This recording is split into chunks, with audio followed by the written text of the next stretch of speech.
Energy pack की अब बात कर लेते हैं बुलियंस की, जहां पर सोने चांदी में नरमी देखने को मिल रही है। घरेलू बाजार में भी, इंटरनेशनल मार्केट्स में भी डॉलर की मजबूती की वजह से प्राइसेस थोड़े से सॉफ्ट हुए हैं, लेकिन फेड की तरफ से जो रेट हाइक पॉज की जो एक्सपेक्टेशंस है वो शायद प्राइसेस को सपोर्ट लैंड करते हुए दिखाई दें।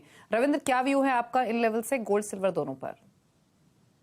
वेल, अगर प्राइस एक्शन देखें तो मेरे हिसाब से मोटा मोटी एक रेंज में ही है। सिल्वर में हमने थोड़ा सा ज्यादा फॉल देखा है, लेकिन सिल्वर में जब तक 22.1 डॉलर लोअर लेवल्स पे होल्ड है इन केस ऑफ स्पॉट, मेरे हिसाब से हम कभी भी इसमें एक शॉर्ट कवरिंग देख सकते हैं। रीजन बीइंग, चाइना से हम लगातार स्टिमुलस जो सपोर्ट है वो आते हुए देख रहे हैं। अभी फिर से हमने उसमें प्रॉपर्टी रेट्स में थोड़ी सी प्रॉपर्टी में थोड़ा सा उनका ईजिंग देखा है, जिसकी वजह से बेस मेटल सपोर्टिव है।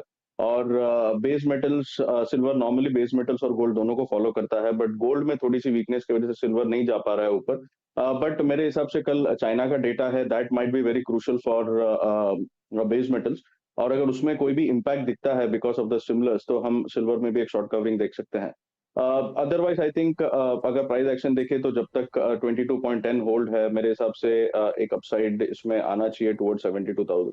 गोल्ड की बात करें तो गोल्ड में भी आई थिंक 1880 का स्पॉट में एक स्ट्रॉन्ग सपोर्ट है जो अभी तक ब्रीच नहीं हुआ है। अभी भी it is trading close to 1910 dollars. तो मेजर इम्पैक्ट नहीं आया है because of the inflation data, क्योंकि ऑलरेडी डिस्काउंटेड था कि हेडलाइन सीपीआई जो है वो थोड़ा सा बढ़ के आ सकता है। सितंबर में को हाइक नहीं होगा तो आई think it won't have much of an impact. आज काफी सारे डेटास है, रिटेल सेल्स है, जॉबलेस क्लेम्स के नंबर्स है, पीपीआई डेटा है। पीपीआई भी हल्का सा बढ़ के आने का चांस है। सो रिटेल सेल्स में थोड़ी सी नरमी आने की चांसेस है, और इवन जॉबलेस क्लेम्स थोड़े से बढ़ के आने के चांसेस है। तो हो सकता है we might see some kind of short covering in the evening session. तो जब तक 1880 होल्ड है, I think it will be more और लेस इन अ रेंज 1950 ऊपर में और नीचे में 1880।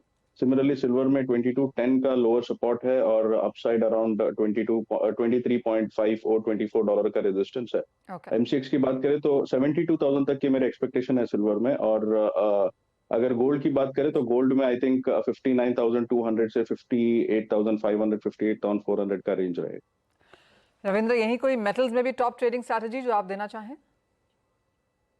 हाँ, वेल, मेटल में मेरे हिसाब से जिंक और copper is still my favourite pick, क्योंकि पिछले वीक में भी अच्छा खासा लोअर लेवल्स पे जाके एग्जैक्टली 722-21 से हमने एक रिवर्सल देखा था कॉपर में। मुझे लगता है कि कॉपर में अभी भी चांसेस है कि 740 742 तक के प्राइजेस आ सकते हैं। तो I think 728 726 would be a good buying opportunity. Zinc में भी आई थिंक 226 से 228 तक के लेवल्स हम देख सकते हैं। तो जिंक में अराउंड 222 221 का बाइंग जोन होना चाहिए।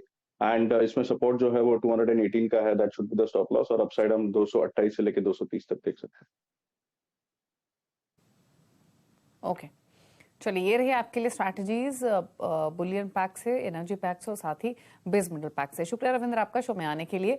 एक ब्रेक के लिए रुक रहे हैं। जेकेडी हमारे साथ बने हुए हैं, ब्रेक के उस पर फोकस